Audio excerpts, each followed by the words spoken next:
David said, Furthermore, as the Lord liveth, and the Lord shall smite him, or his day shall come to die, or he shall descend into battle and perish. He says God will have to take care of him. Vengeance is mine, I will repay, saith the Lord.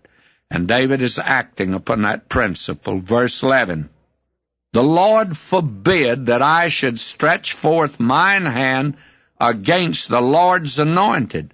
But I pray thee, take thou now the spear that is at his bolster, and the cruse of water, and let us go. So David took the spear and the cruse of water from Saul's bolster, and they gat them away. And no man saw it, nor knew it, neither awake, for they were all asleep, because a deep sleep from the Lord was fallen upon them.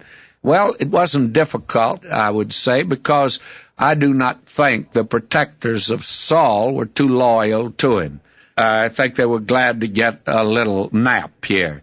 Verse 13, Then David went over to the other side and stood on the top of the hill afar off, a great space being between them. Now David withdrew, but not to his man. He went around way over on the other side, and he got a safe distance where he could have gotten away. And David cried to the people, and to Abner the son of Ner, saying, Answerest thou not, Abner? Then Abner answered and said, Who art thou that criest to the king?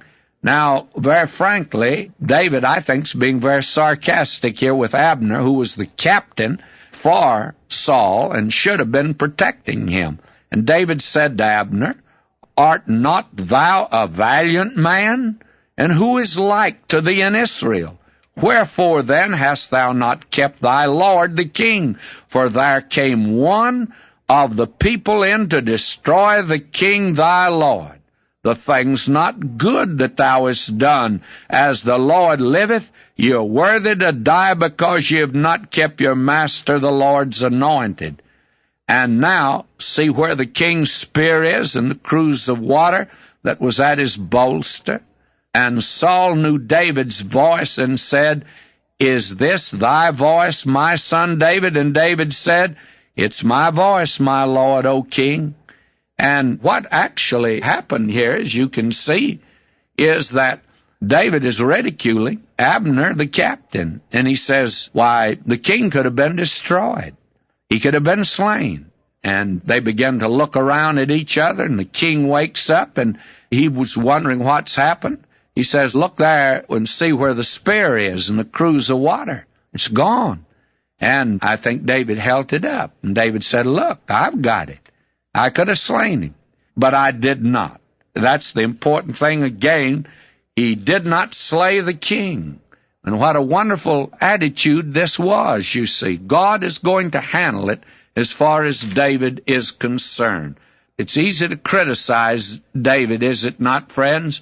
But how many of us today are letting God handle our enemies? We are trying to take the thing in our own hands, and we're trying to answer them and trying to deal with them.